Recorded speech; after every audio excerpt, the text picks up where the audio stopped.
판결 선고가 늦어지는 이유도 저는 절차적인 쟁점 때문에 그렇다고 보입니다. 대통령 사건이야말로 역대 헌법소원이든 무슨 사건이든 다 총나라에서 비교 분석은 할 수 없지만 가장 많은 절차적 쟁점이 들어가 있을 수 있어요. 부적법 각하해야 된다고 하던가 절차 위반이 있다라고 한다던가 이런 문제를 지적하면서 최소 10개는 뽑아낼 절차적인 타자에 대한 주장이 들어갔을 개연성이 있거든요. 탄핵소추 사유를 임의로 철회했다라는 부분에 있어서도 그럴 수 있을 것 같고, 두 번째로는 형사재판이 진행될 때는 헌법재판을 뭐 정지해야 된다던가 기피 신청과 관련한 불공정성에 대한 이야기라던가 증거 채택에 대한 문제라든가 가장 중요한 거는 수사기록 인증 등본 송구 촉탁을 해서는 안 됨에도 불구하고 그거에 대한 증거 능력을 부여했기 때문에 그 증거 채택에 대한 위법성이 있다라든가.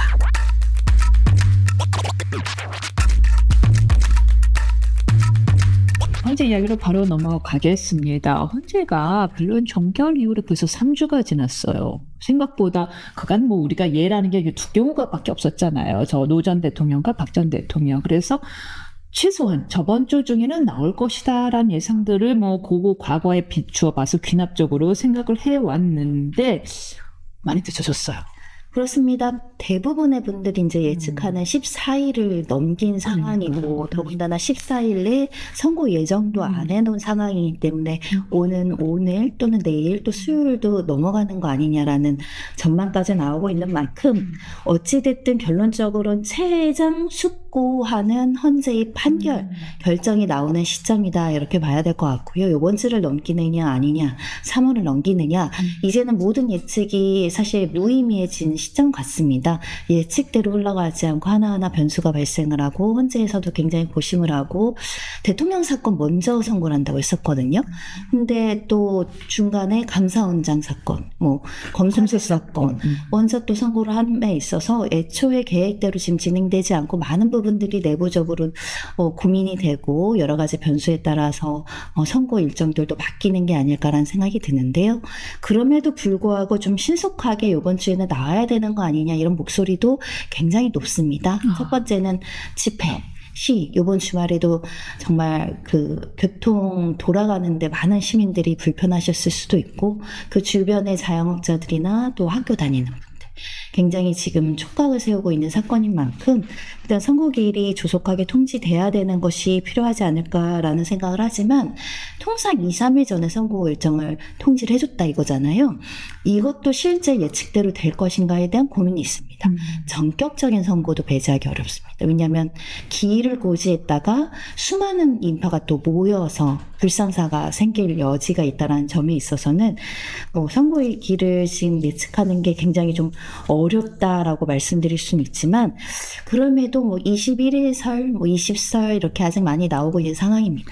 각자 이제는 각자 진영에 따른 희망 회로를 돌리면서 어느 쪽에서는 빨리 나와달라, 어느 쪽에서는 천천히 해달라, 아예 늦게 해달라. 그래, 아예 대놓고 26일에 한꺼번에 해달라 하자.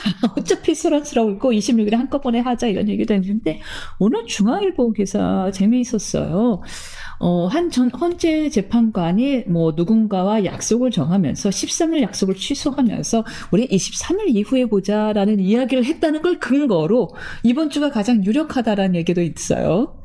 그러니까 24일날 했다라는 것은 그 전에 이제 선고를 하겠다라는 그렇죠. 계획과 모종의 의사가 있다라는 것인데 사실은 과거에 이런 예측이 있었죠. 17일 전에 기일을 안 잡고 18일부터 지금 그 변론기일을 지정해 놨기 때문에 무조건 17일 전에 이 선고가 날 것이다. 이런 분석 기사가 있었는데 이 분석 기사도 지금 멀어져 가고 있는 상황이라서 한 사람의 선약 일정으로 우리가 또 추단하기에는 좀 그런 상황이 있고 또 이게 실제인지도 확인하기는 좀 어려운 측면이 있지만 24일 날 약속이라고 한다면 보통 이제 약속 전에 대부분의 일정을 끝내고 이제 선고를 했다라고 보이잖아요. 21일 설도 유력해질 수 있긴 합니다. 하지만 또 지켜봐야 된다는 점, 그리고 지금 각종의 추측, 소문 굉장히 무성할 뿐만 아니라 14일이 이미 지났기 때문에 근데 1, 2주에 대한 시간적 간격에 대해서 사람들이 좀 무감각해지는 측면이 있어요.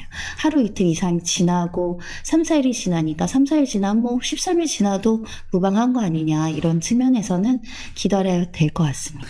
맞는 말이에요. 정말 뭐 한 사람의 선역에 따라서 그걸 주관할 수는 없다. 그분도 사실은 그분 뜻대로 진행이 안 될 수도 있는 거니까요. 맞는 이야기인데요. 오늘 또 다른 일간지에서 재미있는 분석을 내놨습니다. 그렇다면 과연 결과는 어떻게 나올 건지에 대해서 우리도 헌법 공부를 해봤지만 사실 제가 제일 점수가 높게 나왔던 사실을 볼 때 제일 점수가 높게 나왔던 과목이 헌법과 행정법이었어요. 왜냐하면 공부를 덜 해도 어느 정도 가치 판단을 집어넣으면서 횡으로 엮으면 점수가 나오는 게 헌법 행정법인데 반면 민법이나 상법 같은 경우 정말 판례를 꽉 끼고 있어야 되잖아요. 제가 법대 출신이 아니다 보니까 그 판례와 이론을 꽉 끼고 있다 보니까 거기선 점수가 낮게 나오고 반면 가치 판단에 대한 여러 가지 사회 현상에 대한 가치 판단을 넣을 수 있는 헌법과 행정법은 점수가 높게 나왔었거든요. 보통 헌법, 행정법 점수가 높으신 분들이 공직으로 많이 가셨죠.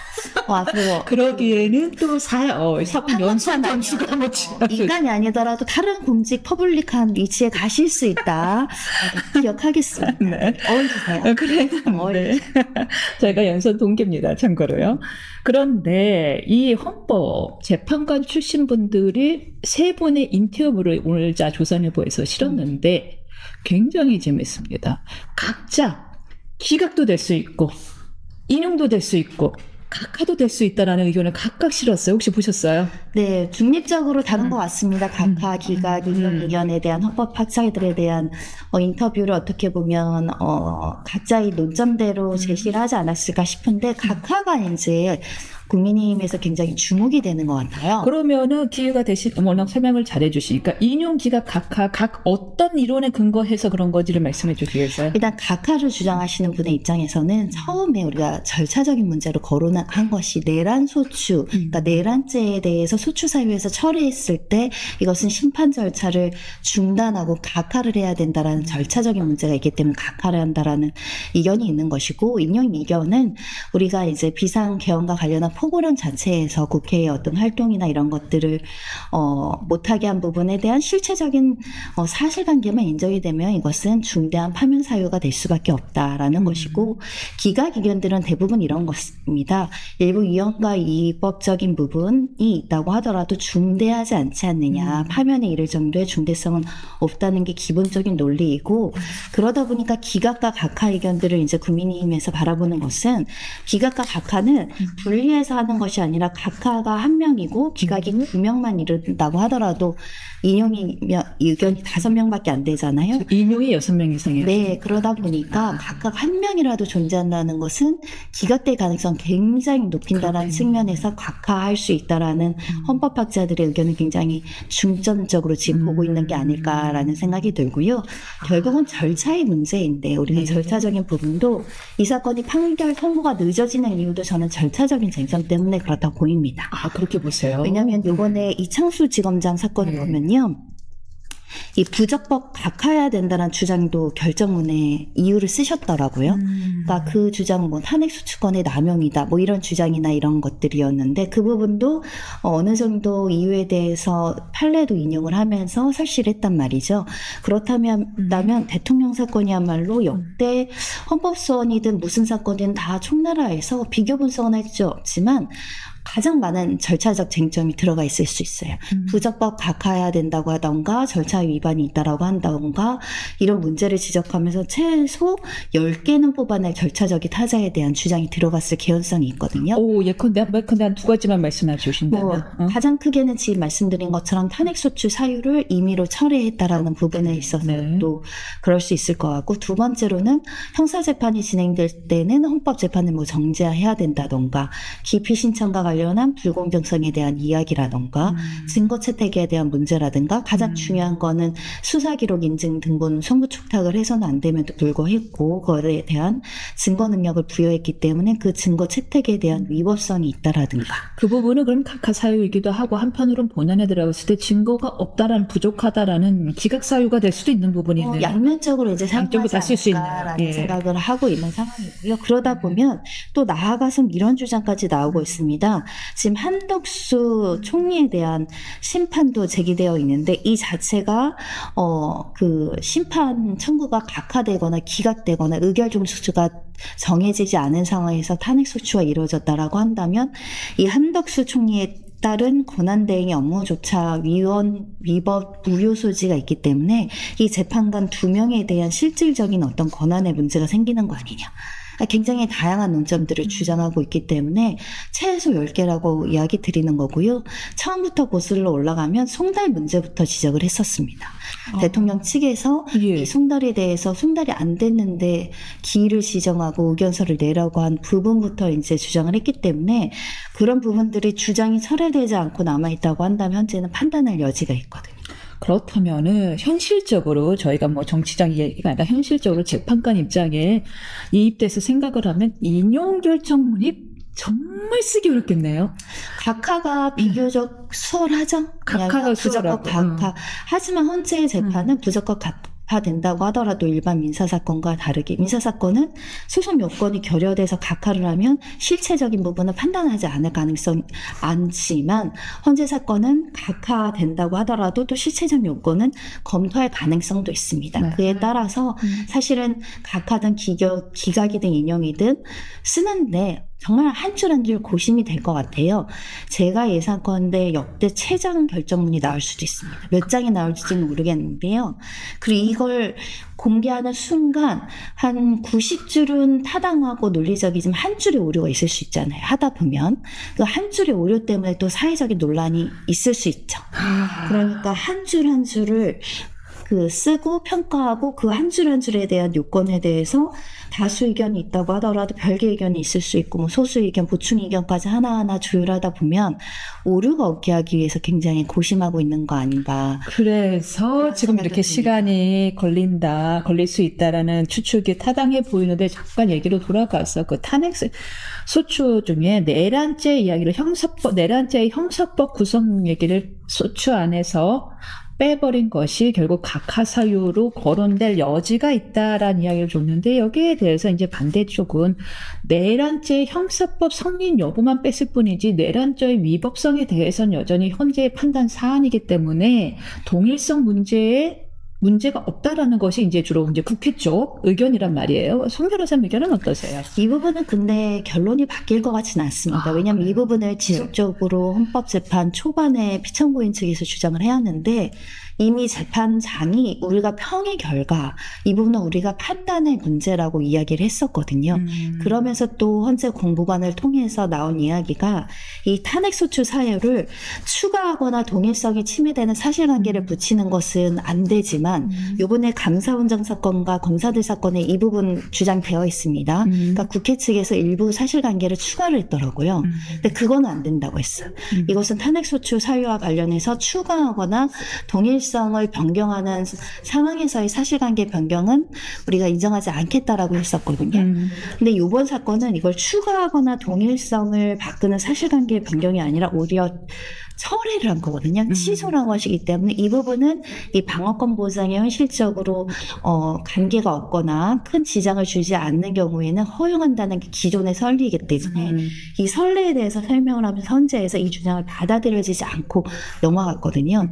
그리고 이런 취지의 말씀했죠. 이런 결정은 제 혼자 하는 게 아니라 8명 전원이 평의를 갖춰서 했다 해서 이 부분은 큰 논란의 여지 없이 피청구인 측 주장을 받아들이기에는 기존의 선례상 맞지 않은데 또 경우에 따라서는 선례라는 것은 언제든지 깨어질 수 있기 때문에 평의 과정에서 다른 의견이 개진되면 다른 의견이 나올 가능성도 우리가 배제할 수는 없다. 사실 국민의힘 의원들 입장에서 이제 가장 힘을 쏟고 있는 게 각하 쪽이란 말이에요. 이제 그것이 이제 헌법재판관들의 부담도 좀 덜어줄 수 있다라고 생각을 하는 것 같고요. 절차상 이유로 발표를 한다면은 우리가 내란에 동조한 당이다라는 부담도 좀 덜 수 있을 것 같고, 그래서 이제 절차 이유를 가장 드는데, 그럼에도 불구하고 여전히 기각이라고, 아예 본안 판단에 들어가도 기각이라고 주장하는 사람들 중에 바로 황대수 건국대 로스쿨 교수도 있는데, 이분도 이제 옛날 헌법재판관 출신이란 말이에요. 근데 이 황대수 건국대 로스쿨 교수 같은 경우에는 왜 기각이냐라는 주장에 대해서, 이유에 대해서, 증거조사가 너무 부실하게 됐다. 증거가 부족하다고 볼 여지가 있다라는 이야기예요. 글쎄요.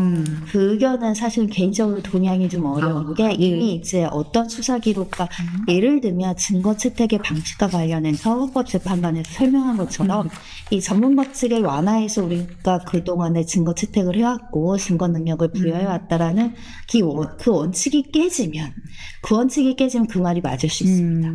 그 원칙이 고수되는 한 이 관련해서 다른 수사 기록과 방대한 양의 그 자료들이 제출이 된 바 있거든요. 그런 측면에서는 이 수사기관의 조서의 증거 능력이 깨지지 않는 한 증거가 부족할 가능성은 매우 낮다. 결국 또 반론이 형소법에 변경되기 전이었다였잖아요. 그러니까 형사소송법과 관련해서 개정 전에 그에는 이런 부분에 대해서 검찰의 피의자 신문조서의 증거 능력이 부동의하거나 동의하거나 상관없이 증거 능력이 인정이 됐지만 개정 이후에는 안 되지 않느냐 이런 논란이잖아요. 근데 이 부분과 관련해서도 헌법재판관들의 평의 절차를 거쳐서 우리는 그럼에도 불구하고 헌법 그 재판의 성질에 반하지 않는 한도에서 형사소송법과 민사소송법을 준용하게 되어 있기 때문에 그 규정을 엄격하게 적용시키지 않겠다라고 이미 판단을 내렸습니다. 우리가 검찰의 구속 취소 결정에 즉시항고를 하지 않는 상황에서도 우리 보지만 보통의 어떤 사법기관과 수사기관은 본인들이 판단한 것을 번복하는 일이 좀처럼 없습니다. 맞습니다. 그런 측면에서는 이 증거능력 부여와 관련해서 다른 판단이 나올 것인가 그 부분은 조금 가능성은 낮지만 그럼에도 워낙 첨예한 대립으로 지금 이게 문제가 된 사건이어가지고 그런 부분들은 이 결정문에서도 판단이 나올 가능성을 배제하기는 어렵습니다. 증거 법칙을 왜 우리가 이렇게 했고 그동안 왜 이런 규정을 적용해왔고 이렇게 하더라도 방어권 부장에 문제가 없는지에 대한 부분을 설시할 가능성도 굉장히 높지 않을까 합니다. 뇌피셜일 수밖에 없어요. 지금 뭐 기사도 다 뇌피셜로 나오는데 오죽하면은 뭐 이렇게 되면은 아예 문영배 대행이나 이미선 재판관 측에서 본인들의 임기가 4월 18일인가 끝나죠. 아니 부담을 덜기 위해서 4월 18일까지 끌고 갈 가능성까지 있다. 뇌피셜까지 나와요. 그야말로 추정의 영역인데 그럴 가능성은 매우 낮다. 왜냐하면 사실은 지금 논란이 된 사건들도 하나하나 선고하고 있잖아요. 그런 측면에서는 물론 대통령 사건이 가장 논란이긴 하지만 일부러 평의 결과가 나왔는데 끈다. 굉장히 헌법 질서에 대해서 헌법재판관들에 대한 의무를 방기한다라는 비판을 피하기가 어렵죠.